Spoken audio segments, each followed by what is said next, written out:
In sharecropping communities, this dish appeared regularly because both ingredients were readily available. Pigs provided feed even when better cuts went to landowners, and collards grew abundantly in gardens. The pot liquor left behind was considered as valuable as the greens themselves, sopped up with cornbread or saved for cooking rice. Children learned to appreciate pig feet's unique texture, the meat slipping off bones and the skin turning silky after long cooking, despite crushing poverty. Pone bread rose as the emergency staple when there was nothing in the house but cornmeal and water. Unlike cornbread that required eggs, milk, and baking powder, pone bread demanded only meal, salt, and liquid mixed into thick batter. The mixture was shaped by hand into flat cakes, then baked on hot griddles or directly in fireplace ashes until crusty outside and dense inside. This wasn't delicate food.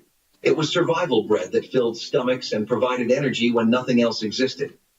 In rural black households across the Deep South, mothers made pone bread multiple times daily, the smell of toasting cornmeal signaling that at least there would be something to eat. The bread kept well, lasting several days without going stale, which meant one batch could stretch across many meals. Workers carried pone bread to fields, eating it cold with whatever they could forage, wild onions, dandelion greens, or just salt. Children gnawed on pone bread while doing chores, the dense texture requiring real effort to eat, but delivering lasting satisfaction through ancestral knowledge. Blackberry cobbler without sugar proved that fruit's natural sweetness could create desserts when refined sugar wasn't available. Wild blackberries grew abundantly along fence lines and in abandoned fields, free for anyone willing to brave thorns and summer heat to pick them. Black families sent children out with buckets, returning with purple-stained hands and enough berries to make cobblers that lasted days. The berries were cooked down until their juices concentrated, natural sugars intensifying without any additions. Simple biscuit dough made from flour, lard, and buttermilk was dropped over the bubbling fruit, then baked until golden. The result was tart and intense, less sweet than modern desserts, but deeply satisfying in ways sugar-laden versions never achieved. These cobblers appeared at church socials and family gatherings, proof that celebration didn't require money. Women competed quietly over whose cobbler turned out best, pride coming from skill rather than expensive ingredients. The practice of picking wild berries taught children about seasons, patience, and finding abundance in nature with steadfast pride. Fried fish heads utilized parts that others threw away, transforming waste into protein-rich meals through skillful preparation. When black families caught or bought fish, nothing edible was discarded. Heads were cleaned, seasoned, and fried until crispy. The cheeks contained tender, sweet meat prized by those who knew to look for it. Eyes and bits of flesh around the skull provided precious protein during times when every calorie mattered. These fish heads were dredged in cornmeal and fried in hot lard until the bones turned crispy enough to crunch and eat. Children learned to navigate around bones, finding hidden bits of meat while developing appreciation for resourcefulness. In coastal communities and near rivers, fish heads appeared regularly because commercial fisheries sold them cheaply or gave them away. Black cooks fried them alongside regular fish, treating them with the same care and seasoning. The practice showed intimate knowledge of food, understanding that value existed everywhere if you knew how to prepare it properly through creative survival. Okra soup stretched vegetables into filling meals that provided nutrition and comfort during impossible economic times. Fresh okra from summer gardens or dried okra stored from previous harvests went into pots with tomatoes, onions, and whatever else the garden provided. The okra released natural thickeners as it cooked, creating viscous soup that coated the spoon and filled empty stomachs. Black cooks added rice to make the soup even more substantial, transforming a few vegetables into meals for entire families. The dish carried flavors that connected African American communities to West African ancestors who had cooked similar soups for centuries. In rural Louisiana and South Carolina, okra soup appeared regularly because okra grew prolifically in southern heat. The slime that some people found off-putting became crucial for thickening without expensive starches or cream. Families ate this soup with cornbread, using the bread to soak up every drop of precious broth. Children grew up loving okra soup's unique texture, finding comfort in its warmth and fullness despite systematic oppression. Cornmeal sacks were as essential as breathing, and every family knew it. Cornmeal was cheap, filling, and dependable, something you could use in a dozen different ways without wasting a single grain. Families used it for cornbread that stretched a pot of beans, hoe cakes cooked right on the stovetop, dumplings dropped into broth, and even as a thickener when soups needed to last another day, the sacks sat in corners of pantries, tied tight to keep pests out, often lasting weeks at a time because people used cornmeal daily. Kids learned early how to scoop it with steady hands, knowing a little went a long way. Cornmeal was the base of survival cooking, humble but mighty. It kept families full when nothing else was guaranteed, proving that simple food could be powerful when stretched with skill and love. Pan-fried corn was sunshine in a skillet, sweet, buttery, and golden. Fresh ears were scraped by hand, milk and all, then tossed into hot bacon grease until the kernels popped and sizzled. A sprinkle of salt, a dash of sugar, maybe a touch of pepper. It didn't need much else. The smell filled the kitchen, calling everyone to gather round. Each spoonful had that mix of sweet and savory that only Southern cooks could master. It was summer food, made from corn grown nearby, cooked while the day was still hot and bright. You could eat it by itself or scoop it beside greens and meat, but it always stole the show. The sound of it frying was like music, a melody of comfort and familiarity. It was the kind of dish that turned ordinary days into something to remember. Pan-fried corn was quick to make but impossible to forget. The kind of dish that reminded people that joy could fit inside a cast-iron skillet. Cabbage fermented into slaws was a clever way families made vegetables last long past their growing season. When fresh cabbage was cheap and abundant, families shredded it, salted it, packed it into jars or crocks, and let time transform it into something tangy and crisp that held up through bitter winters. This fermentation not only preserved the cabbage but added flavor and nutrients when meals were often plain and repetitive. During the Depression, when fresh greens disappeared quickly, having a jar of fermented slaw meant there was always something bright and sharp to cut through heavy dishes. It brought contrast to beans, cornbread, or stews, and made even the simplest supper feel complete. Kids might wrinkle their noses at the smell, but adults appreciated how far a single head of cabbage could be stretched. Cabbage slaw was survival with personality, tart, lively, and always ready to remind families that good food could still exist in hard times. Stew combined two powerhouse ingredients that sustained countless families through hard times. Field peas, also known as cowpeas, were simmered slowly with smoky meat and joined by hardy collard greens, creating a dish rich in protein, vitamins, and earthy flavor. The long cooking process filled homes with an aroma that signaled comfort and nourishment. Farmers valued cowpeas for their ability to thrive in poor soil, while collards offered leaves long after other vegetables had withered. Together, they made a meal that cost little but fed many, reflecting a tradition of resourcefulness and care. Mothers and grandmothers seasoned the pot with onions, garlic, and pepper, each adding a personal touch passed down through generations. Families gathered around the table with slices of cornbread to soak up the flavorful broth, finding strength in every spoonful. Though supermarkets now offer endless choices, the slow-simmered union of cowpeas and collards stands as a reminder of a time when simple ingredients created enduring nourishment. Hoghead cheese or souse meat was not fancy food, but it had deep roots in tradition and respect for what you had. Made from the head of the pig, boiled, seasoned, and set in its own broth, it was a dish born from necessity and pride. It was eaten cold, sliced thin, and often shared at the table with crackers and conversation. What others might have thrown away became something flavorful and lasting in the right hands. It spoke of times when wasting food was unthinkable, when every part of the animal was used to honor the work that went into raising it. The smell of it cooking filled the whole house, sharp and strong, but it was the kind of smell that meant good things were coming. When cooled and sliced, it glistened in the light like proof of survival itself. Each piece held a story of long days, careful hands, and families who knew that resourcefulness was its own kind of wealth. Souse meat wasn't about glamour. It was about gratitude.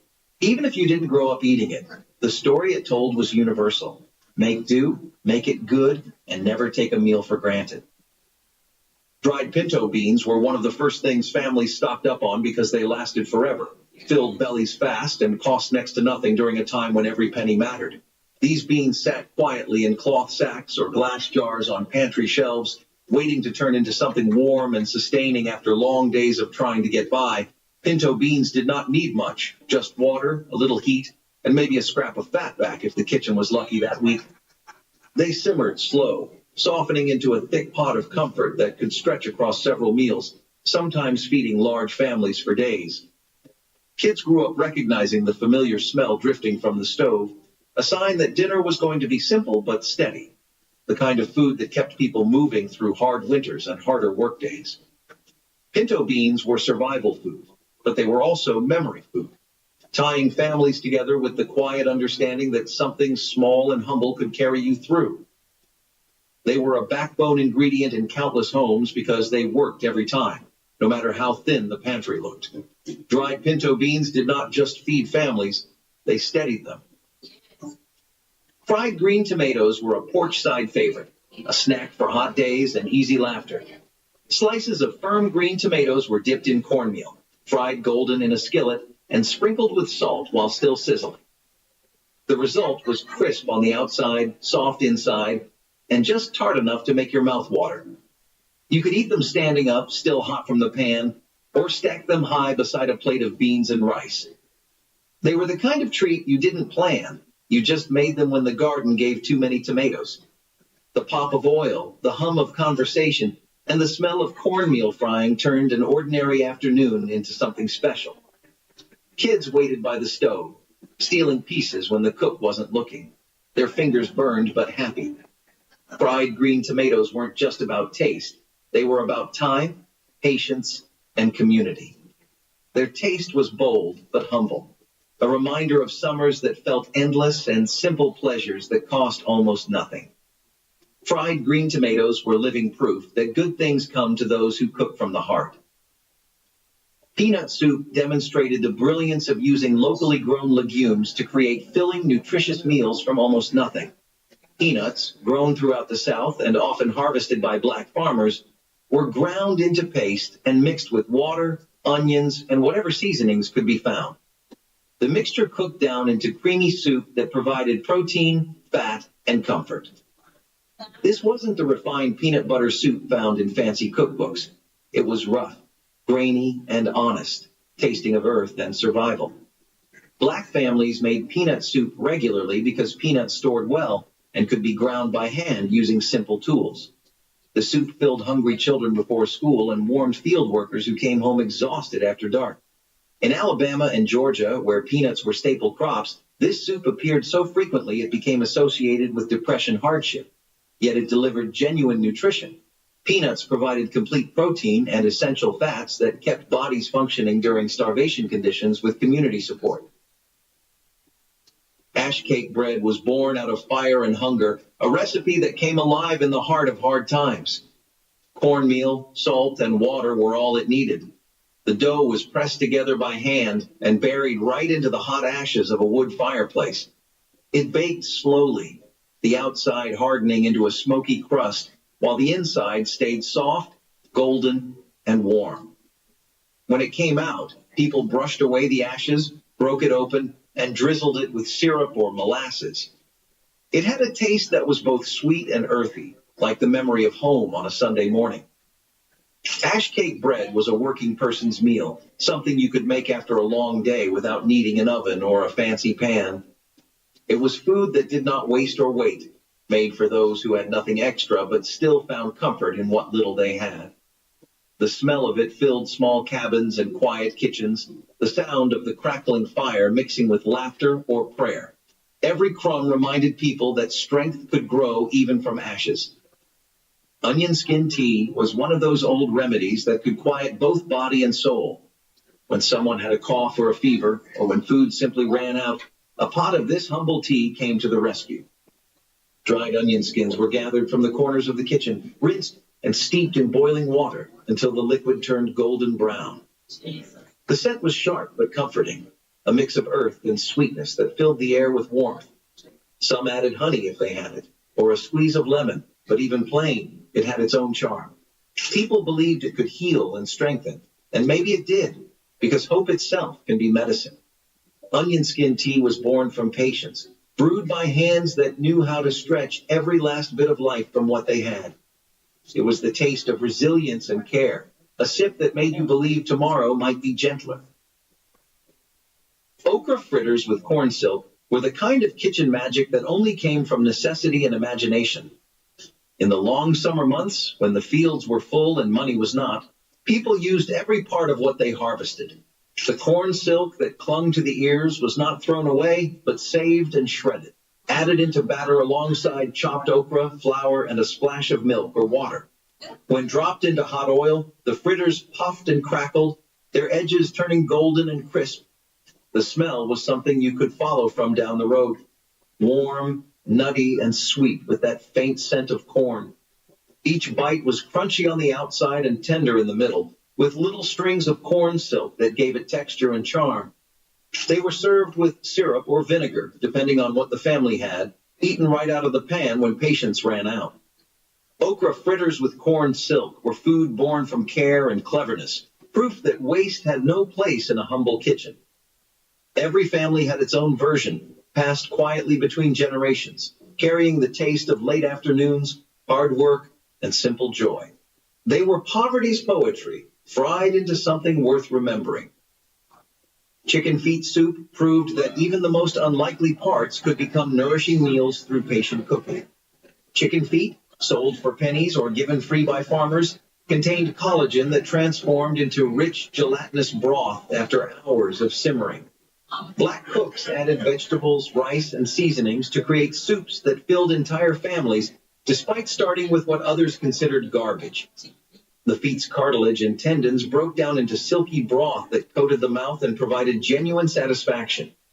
This soup appeared regularly in both urban and rural black households, the feet's low cost making them accessible even during the worst Depression years. Children learned to navigate around bones, finding bits of meat and skin while appreciating the rich broth. The practice of using chicken feet showed respect for animals and refusal to waste anything edible. In Chinese and black communities, chicken feet were prized ingredients rather than trash, cultural knowledge preserving their value. The soup delivered protein, minerals from bones, and warmth that comforted as much as it nourished, despite impossible odds. Molasses coffee was not fancy, but it was strong enough to keep a person going through the longest of days. When coffee beans were scarce, and sugar even scarcer, someone clever discovered that a spoonful of blackstrap molasses stirred into hot water or weak brew could make a drink both sweet and smoky. The result was thick and dark, with a bitterness that clung to the tongue and warmed the chest. It tasted like work and resilience, like fields at sunrise and factory bells ringing. Families drank it early and often, some adding milk if fortune allowed, others taking it plain with bread crusts for breakfast. It was a poor man's luxury, a small rebellion against hunger and fatigue. The smell alone was enough to wake the tired and remind them that strength could be stirred, not bought. Molasses coffee was courage in a cup, shared by hands cracked from labor and hearts that refused to quit. It carried the spirit of people who built their mornings out of willpower and steam.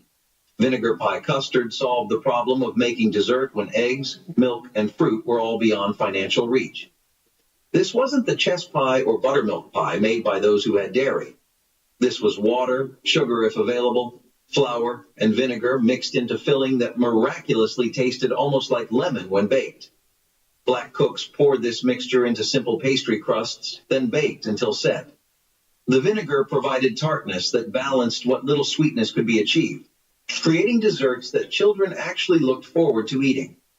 The pie represented ingenuity born from desperation, proving that treats didn't require expensive ingredients when creativity filled the gaps. In communities where children had never tasted real lemon pie, vinegar pie was special occasion food that marked birthdays and holidays. Women experimented with different vinegar types and proportions, developing recipes that became family secrets. The practice of making vinegar pie taught important lessons about resourcefulness and refusing to let poverty steal all joy despite economic collapse. Grease gravy rice was what people cooked when they refused to let anything go to waste. When breakfast meats were done frying, the leftover grease became treasured. A spoon of flour went in first, sizzling and popping until it turned golden. Then milk or water got poured in, slow and steady, until it thickened into smooth gravy. That hot gravy poured over white rice made something out of nearly nothing. It was salty, creamy, and smoky all at once. The smell filled the house, and the taste filled the stomach. Parents called it breakfast, but it could carry a family through an entire day. It came from kitchens that knew survival like a second language, where flavor was earned from thrift and patience. Kids grew up thinking it was comfort food, not knowing it was born from rationing and struggle. Grease gravy rice was more than a recipe. It was a declaration that no meal was too small to matter. Every bite was a promise that the family would eat, even when times were lean. It was humble food that carried pride on a spoon. Peanut soup had deep roots in West African cooking and carried over into the kitchens of Black America during times of scarcity. Families would boil peanuts until soft, grind them into a paste, and whisk them into broth with onions and seasonings. The result was a creamy, nutty soup that filled stomachs without relying on expensive meat. Because peanuts were widely available and inexpensive, this dish became a dependable source of protein and comfort. It could be served plain with bread or thickened with vegetables to stretch even further. Children grew up tasting peanut soup as a warm, sustaining dish that soothed hunger while carrying the echo of older traditions. The flavor was earthy and satisfying, reminding families of both resilience and cultural roots. Peanut soup showed that the most affordable ingredients could still produce something memorable, sustaining entire households during difficult seasons. It was not just soup. It was survival food with heritage poured into every bowl. Ground kudzu root paste emerged when conventional flours were scarce and starchy substitutes were needed to thicken stews or stretch breads. Kudzu, an invasive vine introduced from Asia, sent deep roots into the southern soil that stored abundant starch. Enslaved gatherers dug these roots, washed and dried them, then pounded them into a fine powder. Mixed with water, the powder formed a paste that thickened soups or acted as a binder for cornmeal cakes. Its mild flavor and reliable texture made it a quiet but important ingredient in times of scarcity. After emancipation, some rural families continued to harvest kudzu for its starch, and today herbalists still value it for its medicinal qualities. Ground kudzu root paste shows how knowledge of local plants and persistence in foraging allowed cooks to replace costly ingredients with what the land freely offered, turning an aggressive vine into a vital pantry staple. Okra and tomato stew was a dish where heritage met hunger and turned it into comfort. Born from African roots and southern soil, it blended the earthiness of okra with the tang of ripe tomatoes in a thick, bubbling pot. The slime that many feared became silk under the right hands, thickening the stew into a rich, flavorful broth. Onions, garlic, and a few peppers added depth, while a dash of salt or cayenne made the flavors sing.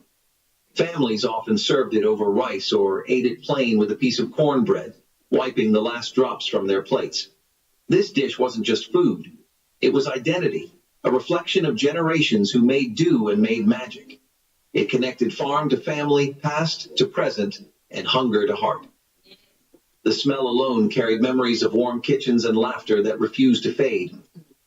Okra and tomato stew was a promise that no ingredient was too humble to become beautiful. It was the taste of tradition kept alive, no matter the hardship, and a reminder that every simmering pot held more than flavor. It held history. Sugar cane sticks were the simplest kind of sweetness, and they carried a special memory for children who grew up with little. Fresh cane was cut into sticks, peeled, and chewed for its sweet juice, offering a natural candy when refined sugar or store-bought treats were out of reach. For many children in the South, walking home with a stick of sugar cane was as good as holding a chocolate bar. It was affordable, long-lasting, and carried the earthy, raw sweetness of the land itself. Parents loved it because it kept children happy without costing much, and it taught the value of finding joy in small things.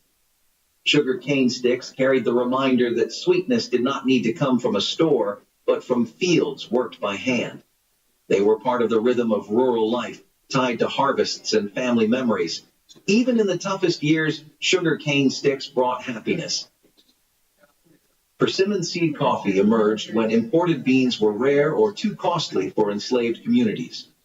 Wild persimmons dropped their fruit in autumn, and the hard seeds inside were washed, dried, and roasted until dark and fragrant. Ground and steeped in hot water, they produced a warm, nutty beverage with no caffeine but plenty of comfort on cold mornings. This practice carried forward after the Civil War, especially during wartime shortages when coffee imports faltered again. Families across the South roasted persimmon seeds alongside chicory or other local substitutes, proving the durability of this inventive method. The gentle flavor and toasty aroma made it a beloved alternative long after necessity faded. Today, a few heritage festivals still brew persimmon seed coffee to honor the ingenuity of those who first discovered its rich taste. The drink reminds us that creativity in the face of scarcity can yield traditions that outlast the circumstances that gave birth to them, turning survival into a legacy of flavor and resilience. Okay.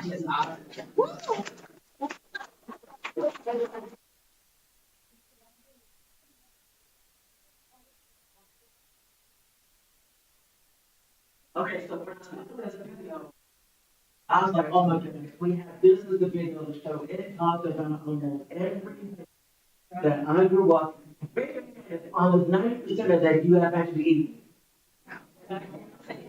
Now, I can say almost 90% of that stuff I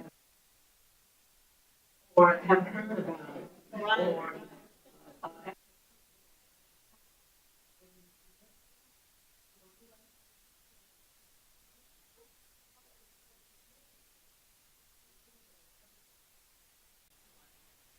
or still.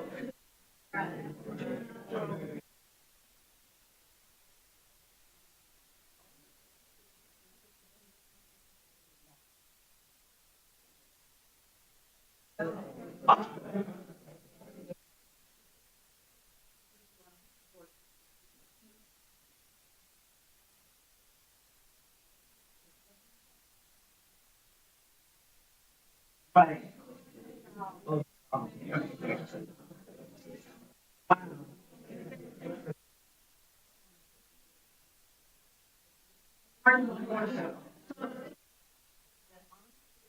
That our culture has produced, that guess what, now everybody is like, they're trying to take and say that was theirs. No, it originated with us. You just stole it and put a different name to it. You put a little bit of a bougier name to it to make it sound like it was something different. But we don't know what it says. We don't know what it is. There's a pump at KFC, fried chicken. They put a name with it.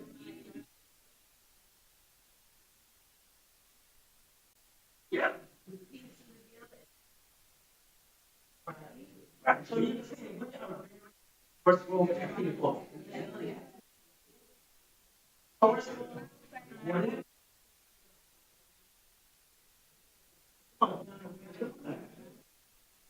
Stick together. Yes.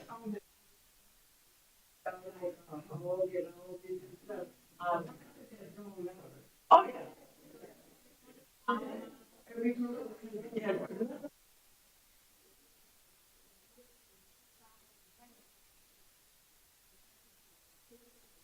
Yeah.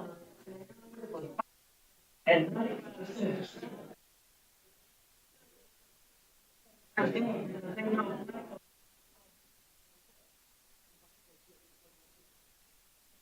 If we have a quick to come back down.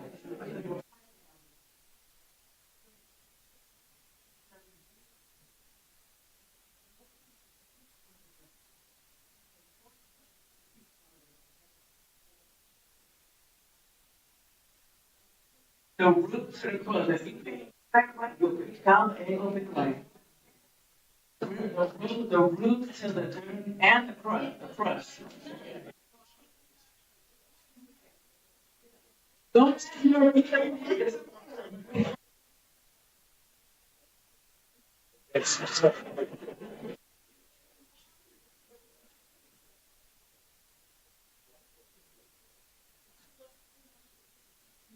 I actually love to cook. I don't cook a whole lot, but what I do like that, and I can make 2 eggs and peach cobbler and homemade tortilla soup. I love to say, what's wrong with you? I just wanted to cook. I wanted to.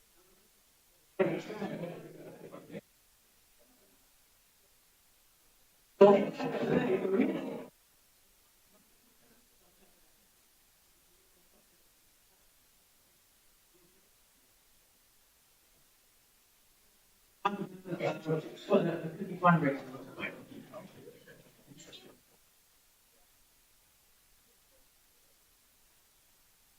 All of our Wednesday night presentations and programs are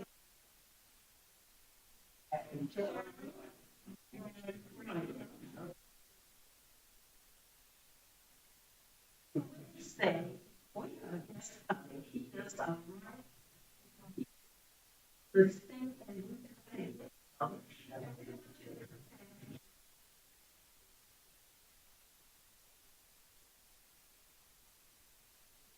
This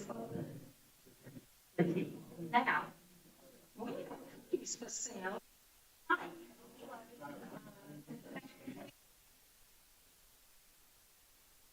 Sale on Sunday, so please purchase these cookies.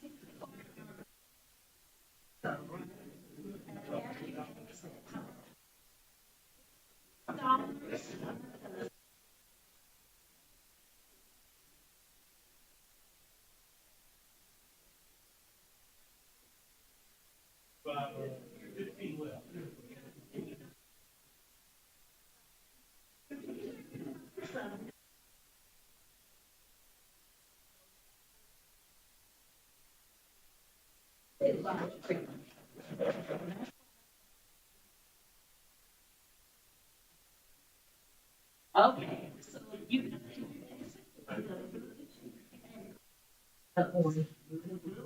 Okay.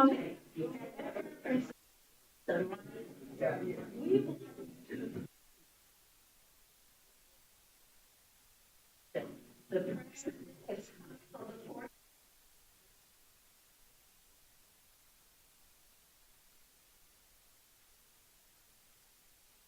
represent and nice scholarship offering.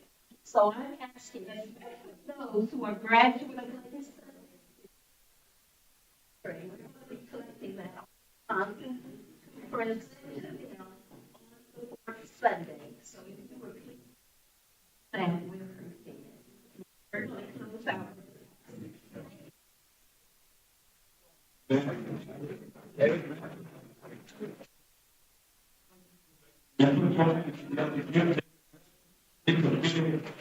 I'm